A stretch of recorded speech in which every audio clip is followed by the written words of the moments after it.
Geocachomaniacs.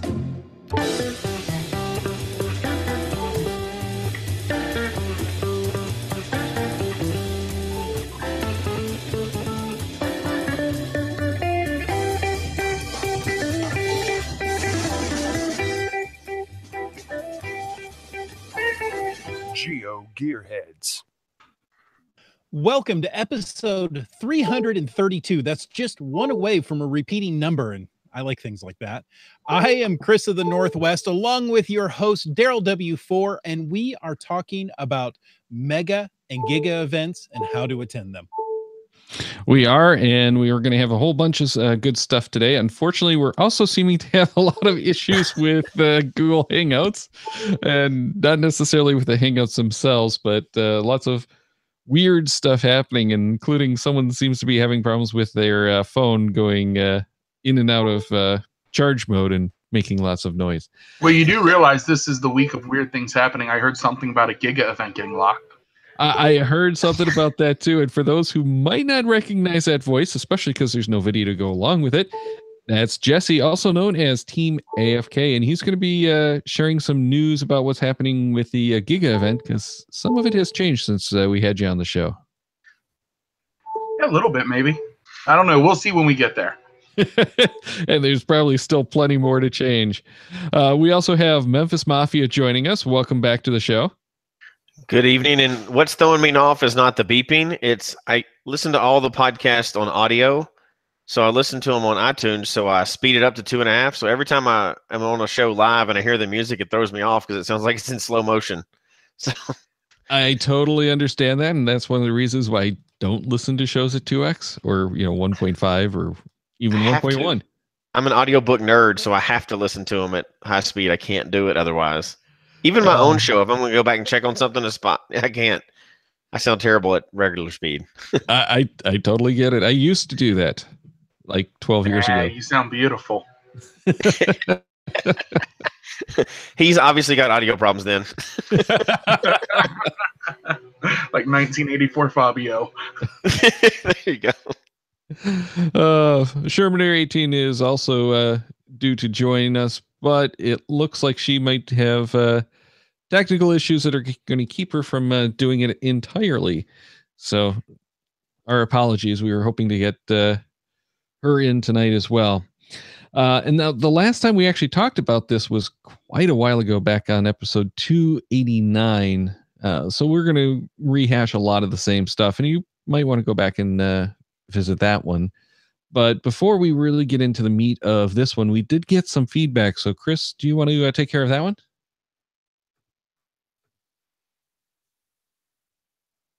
Oh, and now we don't have audio from Chris.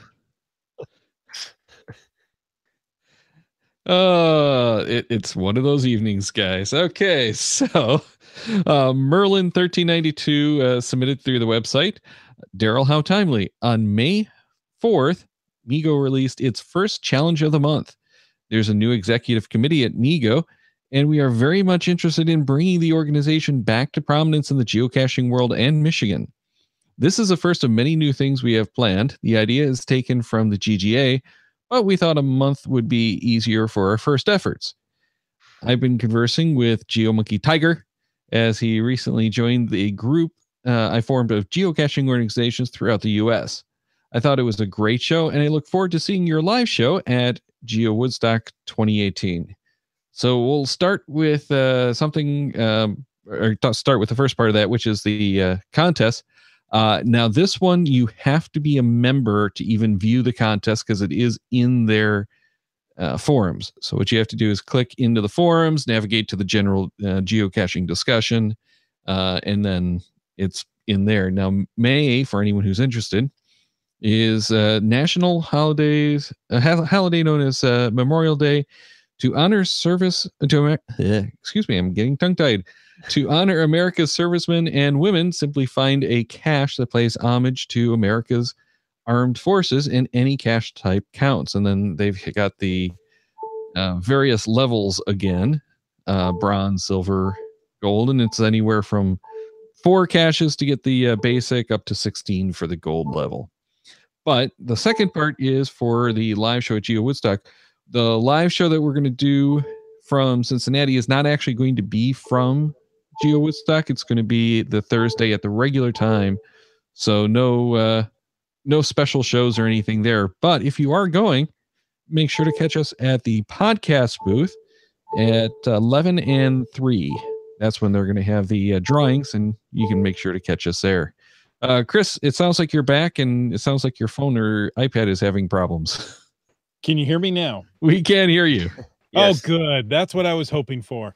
Yeah, for some reason, the iPad I use for my sound card just went freaky on me. Nice. No. Well, at least you're nice. back.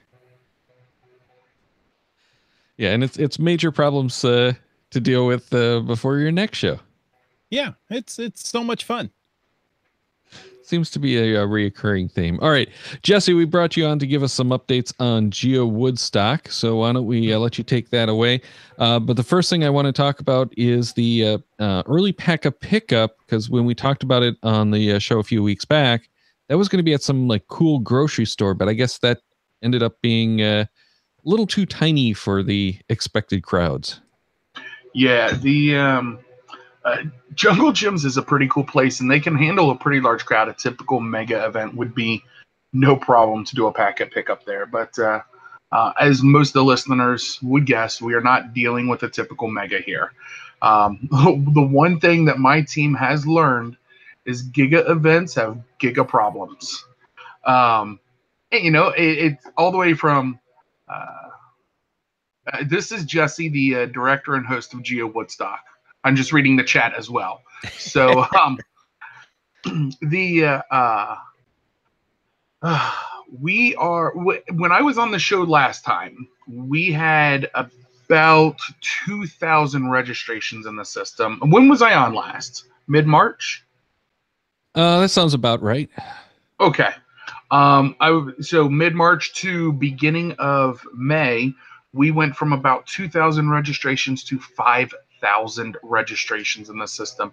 We have more registrations in the system than we have will attends. Wow, that's impressive. Yeah, it's when we started moving up extremely quickly, we realized that the venue could not accomplish all that we needed to do. So we worked out an agreement. Thankfully, it was all Claremont County CVB and Margaret that did that work, but negotiated agreement for us to be able to come in on Thursday and Friday setup, and for people to come in and do packet pickup. It's the same time vendors are setting up, so there's going to be a whole lot of chaos and setup going on. But yeah. Oh, thank you. Scott is seriously the man. I mean, he gets MVP on my team between Scott and Ryan Simmel. But yeah, he's saying it right there. 3 p.m. to 7 p.m. is the packet pickup at Coney Island. And that's for Thursday. That's for Thursday. And that is, if I read correctly, only for paid packets. Am I correct? Sure. I don't know. No, I believe that we're going to serve everyone. So okay. I couldn't imagine that we would not also do the free pack. So, and I believe you will be able to pick up your swag orders as well. I'm not 100% sure on that. I know the registration packing team is determining that right now because I was working with them on that today. And then Friday, we also have an 11 to 8 p.m. pickup. Is that correct? That sounds about right. Friday morning, there's a There's a breakfast that was not published at the time of the last event or the last showing of this. Yep, Scott is confirming 11 a.m. to 8 p.m. packet pickup, Coney Island. The breakfast with the mamas is back. It's been a Woodstock tradition at, I don't know, 7, 8, 9 Woodstock, something crazy like that. They didn't have it last year, but it's back for this year. Thankfully, a couple of the girls that host that is from Cincinnati, so we had to do it. Nice, that's awesome. On Thursday and Friday, we're also running showings of Treasure the movie. It's an unpublished event. Long crazy story there, but it works out. Everything works out for good. So Thursday, Thursday evening, I believe 7 and 8:30 are the showings, and then Friday 10 and 11:30. So Thursday is the beer event. So you can go to that and then sneak out early to go to the treasure showing or vice versa. Yep. Unfortunately, Chris and I have prior engagements, so we can't do the event. We have to do the show. So where are you doing the show from? Because I may just have to crash in and hang out. Well, at this point, we're planning at the hotel. We may end up changing that, but the hotel, at least we know we can get something quiet enough to do the recording. Yeah, at least control our environment a little bit. But Jesse, you're always welcome. Oh, well, thank you. I may just have to dip out of my events and stop in. Oh, and then Friday we have the toga party, correct? Oh yeah. So that's going to the showings are going to overlap with the toga party. So again, you can probably bounce out and. No, the showings are 11 a.m. 10 a.m. and 11:30 a.m. Oh, okay. So they're morning showings. So yeah. You don't have to worry about it. I'll have to double check that. But they're morning, early afternoon showings. The toga party starts at 8 o'clock and goes till midnight or so. That sounds right, but I don't have that schedule in front of me. You would think that I would know more, but I have a team for that, which is awesome. It is awesome. Things are just going fast and furious right now, so we'll forgive you. Hey, when you're launching, how many GeoTours are we launching? 2 or 3 right now, plus the Giga event. Plus, we're about to launch a new API partner site for geocaching.com, and we're announcing our next big event all this month. So, what is that beeping? I'm guessing that's Chris's iPad that's gotten damaged in the power failure or whatever. See, my problem is I'm easily distracted, and that ding every time throws me off. Well, nobody else hears that but you, Jesse. I knew it. Yeah, it's one of those sounds that whenever you hear that, you start freaking out because you know something's wrong. One of the 2 of the things that need to let people know, Geo Woodstock's about the friends, meeting people. It's also about hitting some of the caches and exploring the region. Everyone knows. Easily distracted, Jesse. Understand. That is so true. Scott has worked with me for a year now. Scott and Ryan definitely know that to be true. Jesse just got distracted by somebody telling Jesse he gets distracted. I have no clue how I ended up becoming the host of America's First Giga. God help us all. So, everyone knows we have the Donuts Geo Tour here. If you come and do it, they now have the new Geo Tour coin. The original coin is ran out. There's 2 more Geo Tours launching: Great Parks Geo Tour and Earth Caching 101 Geo Tour. The Earth Caching 101 Geo Tour is the world's first Geo Tour dedicated to Earth caches. It will have 10 geocaches on it, designed for grade school level science, mostly observation. So far, it looks like all 10 of the locations meet ADA requirements, so they're all handicapped accessible. The Great Parks Geo Tour is 20 caches. You do 10 of them to get the coin. There's 2 coins, actually. There's the first segment of it is 5 caches as part of a kid's introduction to geocaching trail. And I believe they told me if you're 12 or under, you get a coin for free. If you're over 12, it's like $5 geocoin. Then the rest of the trail has 14 accessible, ADA accessible handicap caches, and 1 historical cache.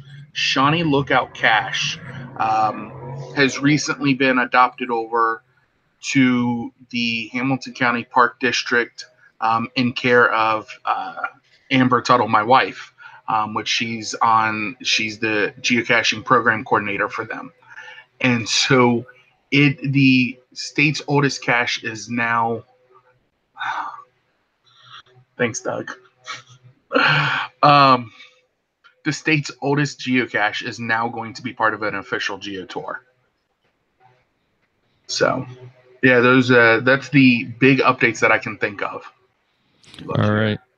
Well, thanks so much. I'm sure everyone's going to have a great time. It's going to be the first Giga event in the U.S. How can you not have a great time? Exactly.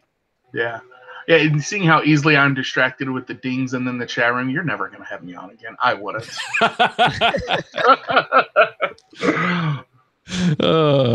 Well, if we do, we might need a wrangler, so we'll get Amber to pop in behind you there. Keep it in line. Well, my problem is I don't have coffee, so that adds to the distraction. Yeah, hey, some of the things I noticed here in our documents is plan for communications, waypoint downloading. One of the nice things about Cincinnati is it's a metropolitan city. The event is within city limits. Cell coverage is great, no matter who the carrier is. The local the local phone provider, Cincinnati Bell, has a Fioptic service. If you download their app, you can get free Wi-Fi at the event. Yeah. Wow, that's pretty cool. Yeah, needless to say, everyone download that app. There's a link to it on the Geo Woodstock page somewhere. If not, I'm sure it'll get added to the frequently asked questions. That was the Cincinnati Bell app for anyone who's looking. Yeah, it's like Cincinnati Bell Connect app or something. I'm sure Scott will ask me for it and it'll get added. But lab caches. Something cool here. So I've talked to the makers of several games that people like, and they were all intrigued with what we're doing for our lab caches. If anyone knows what augmented reality is, we are building augmented reality lab caches. So as a Giga event, you get 30 lab caches. It's 3 sets of 10.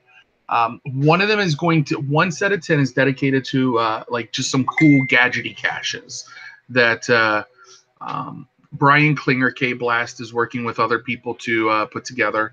The second set of 10 is exploring a little bit of the history of Coney Island. The third set of 10 is dedicated more towards this just augmented reality experience that we've been developing. It's going to be very light, not very in depth, but just kind of seeding it out, and it's being developed in a way that you'll be the first to hear this. It will be usable on puzzle cache types in the future. So that's very interesting. Yeah, we're not using there's no app to download. There is no registration to do anywhere. Your phone and a mobile browser, and working my developers like crazy. So we're doing augmented reality lab caches through mobile web browsers. Yeah. Someone else is messaging me, letting me know that I've not announced it yet, so you'll be the first now to know. We have a camera app, a selfie camera app that's about to release that will be kind of cool. But yeah, that's it. Excellent. So lots and lots of stuff going on. We talked about that on the show, of course, and then some new updates. And how many Geo tours are coming out for the event now? Just new in time for the event. Is it 3? 3 will be up total. 2 are new. 2 are new. Okay. Yeah, so the Greater Cincinnati Geo Tour, 150 locations. We have to push that back to this summer only because it's so expensive. We do not want to shortchange the tour. It's going to be a true gem to highlight art, history, and culture. And Cashly sponsoring that. It's going to be amazing. The Earthcache Geo Tour, my team's putting that together. We are working with a former reviewer to proof everything. He was a middle school science teacher and a Groundspeak reviewer. The other person on the team is a PhD student at the University of Cincinnati, Lieutenant Stavos. I think her name's Stephanie Heath, but yeah, she's just phenomenal. And then we're working with Great Parks of Hamilton County to do the other Geo Tour. So yeah, excellent. I'm looking forward to it. Chris and I are both going to be down there, of course, since we're going to podcast from there. Kind of makes it hard to podcast from there if you're not there. Right, Chris? Oh, we lost audio from Chris again. Oh, no. It's one of those nights. All right. Well, while he's addressing that, thanks so much, Jesse, for giving us the fill-in on what's happening and what's changed. Then we'll see you on, we'll probably see you before the Saturday event. We'll probably see you on the Wednesday event, the block party kind of thing. Oh, the street party, yeah. You know, Street I honestly, I have not, all these side events, and I'll throw this out there. The only events that I'm actually part of as I'm director of Woodstock is the main event, the Friday night, and the movie showing. The CVB is doing the other stuff. They have resources. They have municipalities they work with. I think that their stuff's going to be just phenomenal. That Wednesday night they have bands lined up. They have all the restaurants open. They're bringing in live entertainment. You know, I don't know. As they've told me, I'm trying to figure out how they've justified the cost of this, but it's going to be a fun time. Awesome. I'm looking forward to it because it's not just a Giga event, but we got lots of other cool events around it. And all the Geo tours that I'm not going to get to finish all of them. Yeah, well, hit the Great Parks and the Earth Caching one, definitely. They're going to be cool. And all three of the Geo tours, though, probably take about 3 hours to finish, 3 to 4 hours max. Oh, that's not bad at all. No, we tried to build it where you can come and enjoy. The Greater Cincinnati Geo Tour would take you a long, long time, and we did not want to put that there before Woodstock and cause that sort of dilemma. Sounds like a good plan. All right, thanks so much, and we'll let you go and get back to the planning. Then Memphis Mafia and I are going to start talking about some of the things that you want to keep in mind when you're going to attend the Mega and Giga events. This is not specific to any one of them. These are just the general things that you'll want to keep in mind. And hopefully Chris will be able to pop back in here pretty soon. So let's start off with the things that you want to talk about before you actually attend the event. And we're going to the registration stuff. So Jesse, and this is Memphis Mafia Jesse, just so people don't get confused. The other Jesse, yeah. One of the big things that I keep telling people is if there's a food option on the registration packet, it's definitely something that you want to look at, because we've run into, especially at some of these Geo Woodstocks, you're out on a farm or in a park where there is no food nearby. And if you don't sign up for it ahead of time, you might not be able to get lunch or dinner or whatever meal it is without driving a good distance and leaving the event. Yeah, and with Geo Woodstock 14er, we had that one here, and I would tell you, because you can't plan for everything, we contracted with a large number of food trucks, and half of them didn't show up on the day of. So but even if they did, that's a lot of people, a lot of long lines. So if you can get food ahead of time, that's great. But I would also remind people, because a lot of people have really particular food requirements, keep in mind that they may not have everything that you need at the event. So if you have really particular food requirements, definitely, pack some food with you or pick it up and bring it out to the event. Because if they don't have it there and you still end up having to drive, you're going to miss out on some fun. Yeah. And it's just easy if you can do it at the event. But like you're saying, there are some dietary restrictions that you might not be able to do it. Some of the events will have like a vegan option or special requests that you can run through. So make sure you're doing all of that when you're doing your registration, because you might not be able to do the meal with everyone else. But if it is a meal, then like Geo Woodstock 2018 is going to be an all-you-can-eat buffet. you're going to want to go with whomever you're there with, whomever you've met up with, and sit down and chat. And that's only going to be available to the people who have that meal ticket. In most of these, if you didn't pre-order, you're not necessarily going to be able to get in because they have a finite number of tickets and meals available.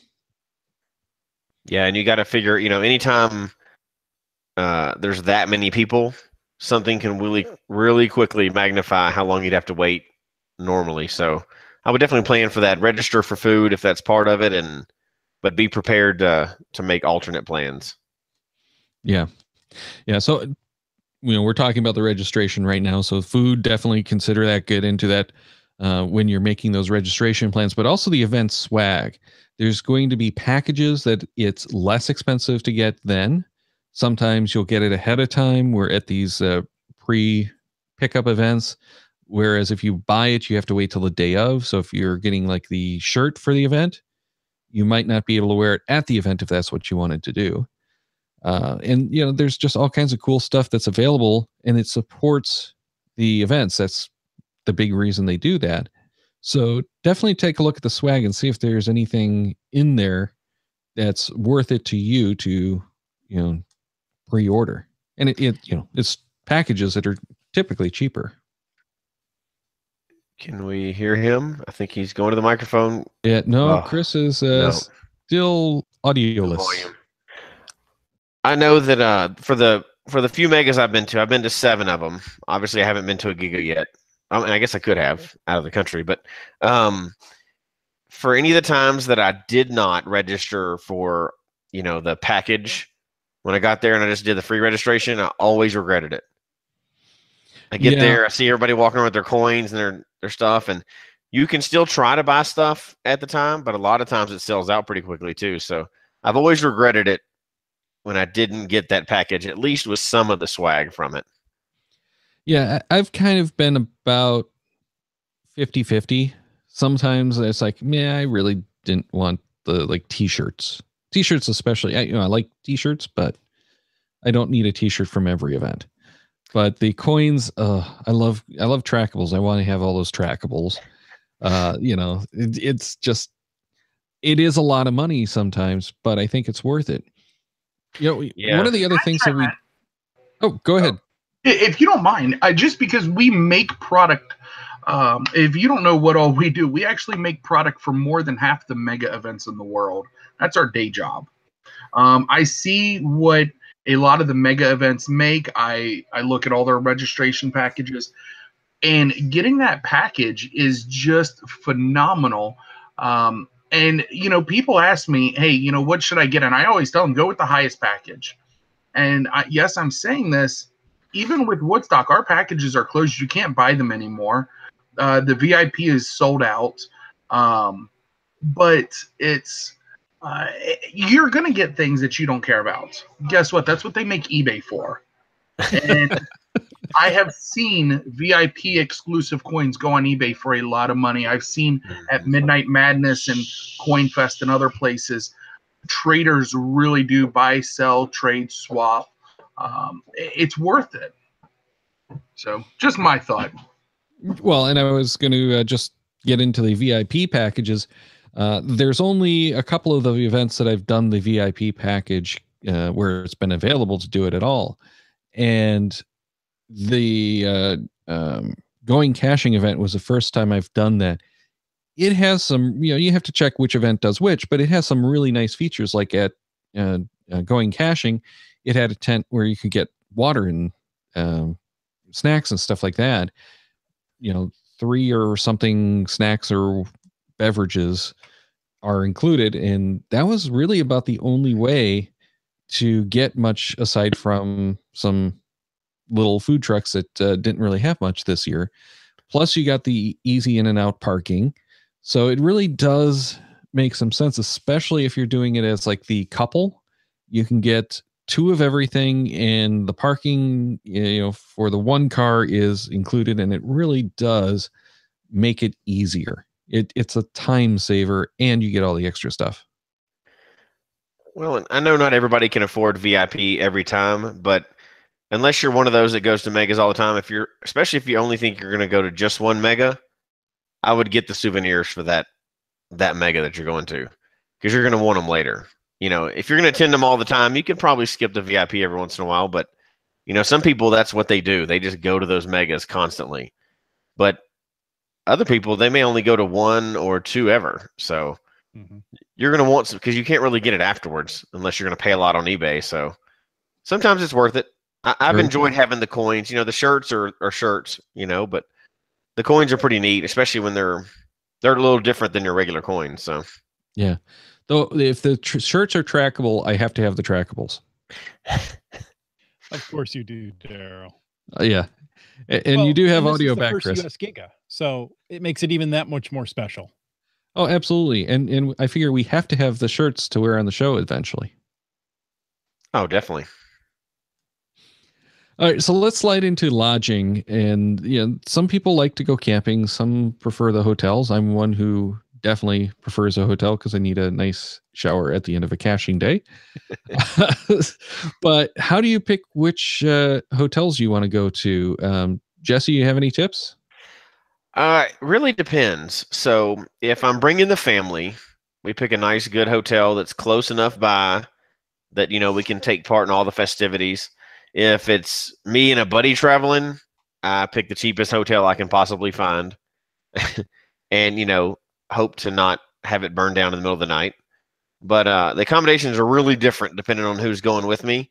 Sometimes I'll also pick one that's a little further away if my caching plans for that week don't just include the mega. If they include, kind of halfway in between that and some other things I'm going to do. So I'm kind of centrally located. But if you're staying for 2 or 3 days, you do want a nice hotel. It's nice to have some good Wi-Fi at your hotel, and book it early. So as soon as you might be going to a mega like Moga, which we didn't actually attend, as soon as they announced it, we were waiting to book. We booked it several months ahead. Turned out we didn't actually need it, so we canceled them. But you can easily end up further away than you'd like to be at a mega if you don't book pretty early. Yeah, definitely. Yeah. And most of the time you can make those reservations and cancel them without a penalty, but make sure that that's the case, because some of the fares, especially those really cheap discount fares, there's a no cancellation policy.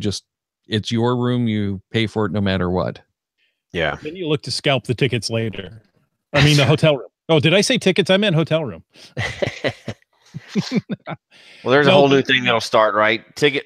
Hotel rooms near a mega, double the price. Yeah, there you go. It depends on where the mega or giga is. If it's a really humid location, having a hotel room is much nicer than camping. You can get a good night's sleep.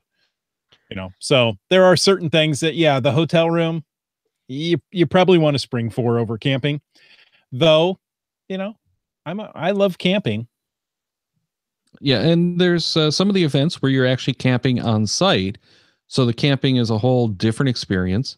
Things like Midwest Geobash, it is largely about the camping. People, hang out all night having bonfires. There's a special area there for people to hang out with others and do, more adult things at night. But Daryl, keep it family friendly. Right. You're just talking about Scrabble, right? No, we're talking about a bar. Okay, we're just trying to bail you out there, but never mind. Yeah. No. Yeah. But there have been some years where it gets so rainy that many of the people who camped come home with colds because they get just soaked and everything else. So it's nice to hang out, and if you can get the RVs, and you can rent those. Chris, you've done that more than once, if I recall. In an RV, yes. Event. To an event, no. But right. I actually did look at renting an RV for this event, and it would have been cheaper than the hotel. But moving around in an RV trying to do group caching and that is not ideal. Let me put it that way. Right. But to me, it's really important to have that shower, to have the power, the Wi-Fi. And it doesn't necessarily have to be a good room for a lot of the events I go to, but like this one, I need a good base of operations because I want to do the podcasting from there. I'm going to have to work. So I'm going to spring for a nicer room than I would normally. But the first night that we're driving down, I've just got the cheapest thing that you can find pretty much, because it's going to be, stay overnight, charge up the gear, and take off in the morning. Mm-hmm. Yeah, you can do the cheap hotel because a lot of the times you're just using it to sleep and to shower and to get out. You're going to go out to a morning event with friends, do breakfast. You're going to be out all day. You just need a place to flop at night, shower in the morning, maybe shower at night. It depends on how impactful your geocaching is. So, a Motel 6 is going to be fine for that. One option that we've used, not necessarily for geocaching events, but we do it a lot when we travel, is KOA. Those are pretty good too. And a lot of times they'll be pretty cheap. You get a good clean shower. You have your own little cabin there. And it's generally cheaper than hotel rooms. Yes. You got to book them pretty quick because they're usually pretty limited, but you get everything you need there and still save a little money as well. And most of the KOEs have Wi-Fi. Mm-hmm. And most of the ones I've seen also have a pool available. So, if you're there with kids, they get a place to play. A pool in the end of the day is not a bad thing either. Nope. So GSM X2 says camping if it's on-site only, otherwise hotel. And then King AFK was also typing in the chat. He's not going back to work. He's playing with us. He says that the hotel is definitely better than camping for him. He needs the Wi-Fi. I think he said he needs the shower too, but it's scrolling off screen too quick. But yeah, definitely some stuff to think about. Make those arrangements as soon as you can. I ended up trying to extend the stay at the hotel for Geo Woodstock because I realized it's not going to make that big a difference. I may as well just extend the stay rather than stay at a different hotel that first day. Can't do it. All the rooms are booked. Wow. So, so make sure to get those plans in early, which also ties into the satellite events. Before you go down, make sure that you know where all of those extra events are. The stuff that we were just talking about with King AFK, the toga party, the street fair, the showings of treasure. This is all stuff that you want to know when it is, figure out where it is, because that might affect the lodging as well. But, figure out if you're going to want to actually go to these events, or if you're going to want to go caching instead, or maybe you don't have the time to make it, but kind of figure out when those are, because it might shift your schedule around, trying to figure out which ones you want to go to. Maybe you go down a little early, stay a little later, but it's usually at these events, the week before the event is when you see most of those. Do you normally attend the satellite events at Megas? It really depends on the event. Like going caching, you have to do that. That's an opinion, but you have to do that. The event is a week-long event, not just the actual mega event. Mm-hmm. So if you're not hitting all of those events before, and I think there's one the day after, you're really missing out because you're not going to get the full experience. Some of the other ones, don't really need to do it. Like Geo Woodstock, I want to hit the events. However, Saturday is the event itself. So if I can only take off the one day, that's what I'm going to do. And I'm not going to really feel like I missed that much by taking off or by skipping those other events if I need to do that. I generally like the satellite events, meeting people there, because these are people that we kind of get to connect with, through social media and through the podcast and stuff like that.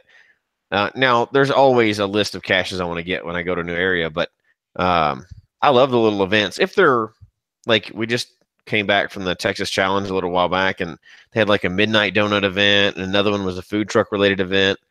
Actually, now that I think about it, the other one was an ice cream event. Maybe it's just food that I like, but I love all the little events because sometimes people get a little bit overwhelmed. I don't mean, I don't care. I'll talk to anybody anytime. But sometimes at the megas, people get a little bit overwhelmed, and it's easier to get them talking at the smaller sized events. So Sure. I definitely, those rank pretty high on my mega list, is all the satellite events, if possible, right? I'm not going to not do anything else. Many times that's where you're going to have those pickups of the registration kits, the swag, the meal tickets, that kind of stuff. So you're going to want to try to do that. And if you can, always try to do those registration events. You know what? We are already at 40 minutes, so we should probably start pushing through the list. But guys, we have so much more to go through, so we're going to have to probably skip a lot of this. The other thing that I put in here that we want to mention is make sure that if any of your social media friends, like Geocaching Vlogger, for instance, have a meetup, see if you can figure out when those are and try to plan for that ahead of time too, because that might make a difference. If you're like me, a lot of these events, you'll go and check in, do your registration and stuff, hang out for a while, and then you go caching for a while. So maybe what you end up doing is, if someone has a meet at 1, you're going to go caching beforehand and then go to the event. And a lot of times that will end up being better because you missed that initial rush. But make sure you know when those other events, the non-official events, are happening too, that you might want to do. Non-official events, those don't never happen. Never. Like in this one, treasure, right? Official events. If we're talking about, speaking of the one that's coming up, or any of the megas coming up, which it seems like it's going to be a thing. If you haven't seen Treasure, go watch that in the theater with other cachers. It is a blast. It's better than just watching it. I've got the Blu-ray or whatever, but it's better than just watching it at home, even though that's easier to find trackables at home. But go watch it. It's funny to see people's reactions to that movie, an actual movie about geocaching in the theater. It's really fun to watch. I just had a thought. I wonder if TV Scan works on the big screen. Oh. Hey, you know what? Since you mentioned the trackables in the movie, something Chris told me, I don't know if I'm supposed to say this. I'm sure it's okay. He's going to, at Woodstock, for the first time ever at the movie showings, tell how many trackables are in the movie. What? Yeah, there's tons of trackables. So you'll be there, right, Jesse? I will not be there. My daughter's graduating the same day as the Giga. I know. I'm just messing with you. But I heard they were going to cancel the Giga anyway, so, No, we were moving it to Colorado. Oh, there you go. Move it. Locked and moving. All right. Okay. So some of the stuff that we wanted to talk about to remember when you're attending these events is many times the mobile service is not what you would expect for having that many people there. Sometimes it's just not what you would expect, period, because it's the middle of a cornfield. So you do want to make sure to download the caches and maps, plan for poor communications. So maybe if you're with other people, FRS can be, those little handheld FRS radios can be handy. Make sure everyone's on the same frequency, of course. And unfortunately, many times you get to those events and they're pretty much useless because everyone's using them. But it seems like the last 5-10 years that's been diminishing. So fewer people are using them because you can just text now, and text usually works pretty well even if you have poor communication, because it works at a different level. It's like a command signal essentially for the towers. So it might be a little slow, but it will work when you can't get a call through and data doesn't work. Texting can actually work. And plan for carrier pigeons. Smoke signals. Smoke signals work well. Yeah, the fire Signal department flares usually comes out, though. You don't want that. True. No. Same with signal flares. They get a little mad about that. The other thing that I want to mention with that too is make sure that if you're going with a group, have some planned meeting times and places to meet, so that even if you don't intend to get separated, people can meet up there. And it's not just for the kids. you go to these kind of things with adults, and it's like someone gets stuck at a vendor table, and you can't pry them away, and well, all of a sudden the party separated and doesn't know what happened. Not that any of us would talk and get distracted. That doesn't happen to any geocachers. No, I'm sorry, what were we talking about? Especially not podcasting geocachers, right? There's we don't actually definitely not talk a lot. So we're fine. That's right. All right, extra batteries and chargers, guys. Mhm. What do you guys Always. take for? Well, what do you guys take caching versus what do you do for the events? So I've heard, I'm just an iPhone guy, but I've heard some people have some kind of things made out of plastic that aren't even phones that they cache with. I don't know anything about those things. I just have the cell phone, but GPSRs. Funny, back in the day, that's all we had to cache with, and we liked it. I came into the game after the time where cell phone was already taken over. So I was going to say GPSRs are really handy at events like this because you download everything anyway. Yeah. So you don't have to worry about it. But you And- got and they good don't- Wi-Fi at your hotel, so you preload everything there. mhm. Sure. That's what And I do. you I have the download all interchangeable kinds of battery. offline lists beforehand just Yeah. to be safe. Right. Thousands and thousands of caches just to be on the safe But side. do plan on using more power than you probably would it normally if you are having something like a cell phone, because chances are it's going to be more active trying to talk with the network, and you're probably going to be using it more. So make sure to bring the chargers and that kind of thing. I love my battery cases for my phone. Mhm. I have multiple ones, and I just swap them in and out, so I never have to power cycle a phone, and it's just so handy. That was really an epiphany when I started using the cases like that. And just bring your extra USB batteries. And if you don't have a USB battery, get one before this event. You're gonna love it. Get a couple. If you think you might burn through one, bring 3. Well, and there's so many good deals that have been popping up lately. I just saw today, I think it was Aki, which is a good manufacturer, one that I definitely trust, had a deal on a 10,000 milliamp hour battery for under $20. That's enough that you can charge your iPhones like 4 Twice. or 5 times. Mhm. I think it's more. It depends on your iPhone too. Yeah. But like the iPhone Plus editions and the X, the 10, you're probably talking about two, maybe 3 Maybe 3. times. Yeah. Yeah. Your iPhone SEs, that's something like 5 times. That could be. Yeah. 5.5. The batteries have gotten so much better on these phones now. They last so much longer than they did like 2 or 3 years ago. It's ridiculous in comparison. Yeah. Yeah, but And still at an it's- event like this with spotty cell service, and I'm not saying it's going to be spotty, but it could be. Your cell radio is going to work hard.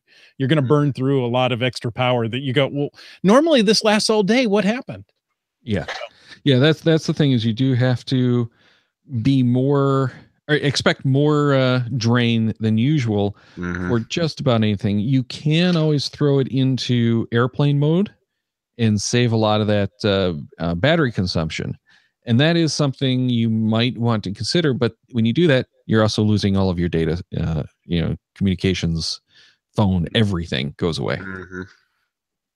But anything that you have saved to your offline lists is still going to be available. In most, not all, but most phones, the GPS does still work. Yep. And it works pretty well with those offline lists, even in the airplane mode. And I do that a lot too. Yes, it's really, really handy to do that. Last thing I think we want to mention is do the lab caches. Plan on doing those. They are so much fun, and they give you insights many times to the area that you wouldn't have just by going caching. Mm-hmm. And they can be really creative depending on, and it sounds like these are going to, the ones we just talked about are going to be, but anytime you go to a mega though, I mean, the Giga is going to get 30, which is like half of what I've gotten ever, but in one event. But you can't pass up on lab cache. You can't get them anywhere else. No. And some of the lab caches are really creative. They're so much more than like a gadget cache typically is, because these are isolated to these little time frames. Some of them that I've heard about, I don't think I've actually done any of these, will actually have like actors in a staged area. So you'll go in and you have to interact with the mad scientist and develop the code out of, the chemical compounds in the lab, and, meet with the pilot of the crashed airplane, all kinds of really cool stuff like that, which you're just not going to get otherwise. So, you've got the virtual cache kind of things. You've got their creative lab caches that are almost performance art. Definitely check them out. Not all of them are like that, but it's worth spending the time to do the lab caches, even if they're not that creative. It's going to be part of that event that you just don't get at anything but the Mega and Giga events. Hey, Daryl. Yes. Why does the scientist have to be mad all the time? That's a good question. They're always mad. Why are there always angry it's scientists? The exposure to the chemicals. Oh, that'll do it. Okay. That's what it is. Kind of like the crazy darkroom techs. Oh. It's from all the silver. Well, no, the lack of sunlight. Well, that too. But it's the we're not going to go there. All right. Anyway. So there's lots of stuff to keep in mind for the Mega and Giga events. Definitely check out the previous show as well. I'll put a link in the show notes for it, which was 289 when we talked about that. And most of this stuff is going to be applicable to any big event. Just go and check it out. Before we let you go, though, Jesse, anything that you want to tip people off to that we maybe didn't mention? I would say for those that have never attended a Mega, go and check one out. If you have the ability and one gets close enough, go and check it out. It's very different. Even if you don't think it would be your thing, you never know because there's so much there. And if you've attended a bunch, I would say this is just my opinion, right? Not anybody else's, but what I would suggest is try some different types. So I know some people just go to the same one every year. They're really different from event to event. The Megas, I've only been to 3 or 4 different types, but everyone was very different, and I've enjoyed it. And you mentioned going caching. That's one that's way high on my list.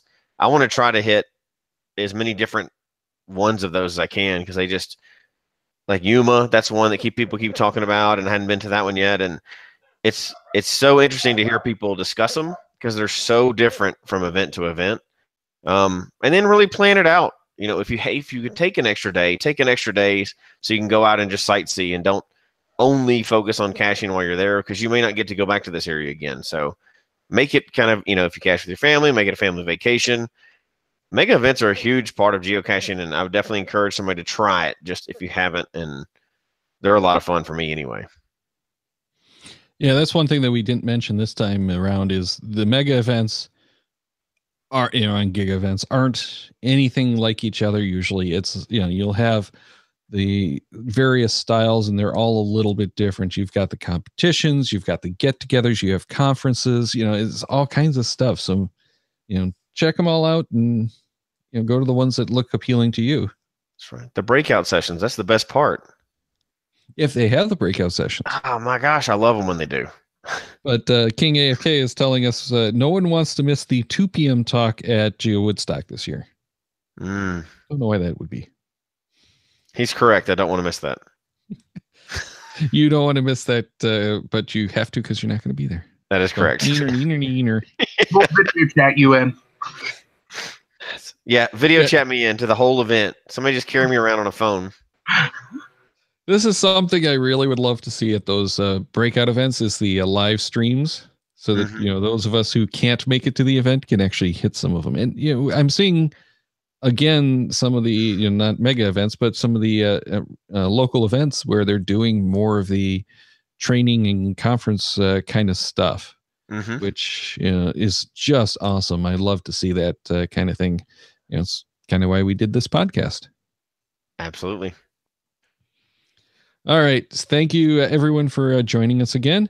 And a quick reminder that we do have that Alexa app out there.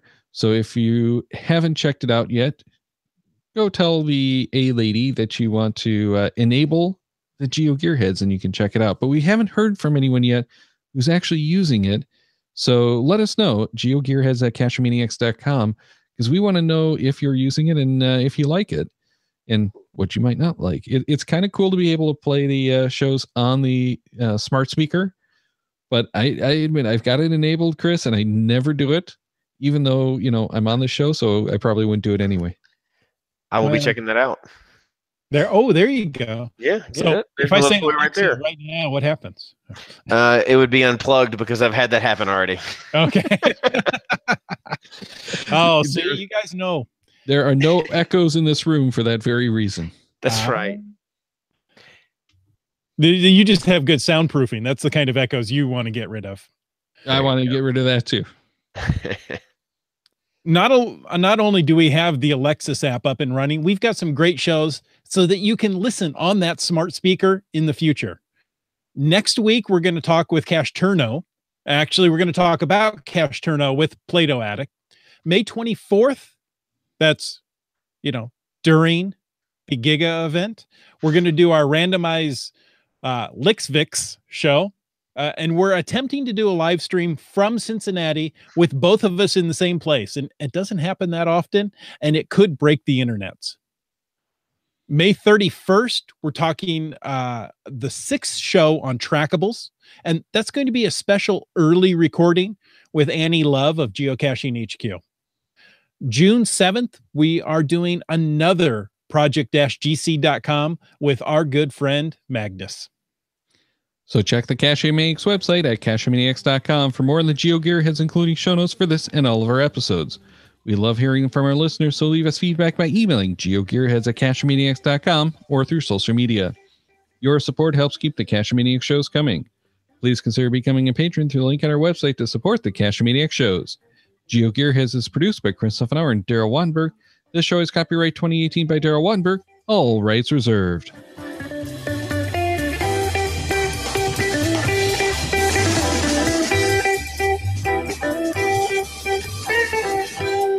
Cash with the Cachemaniacs.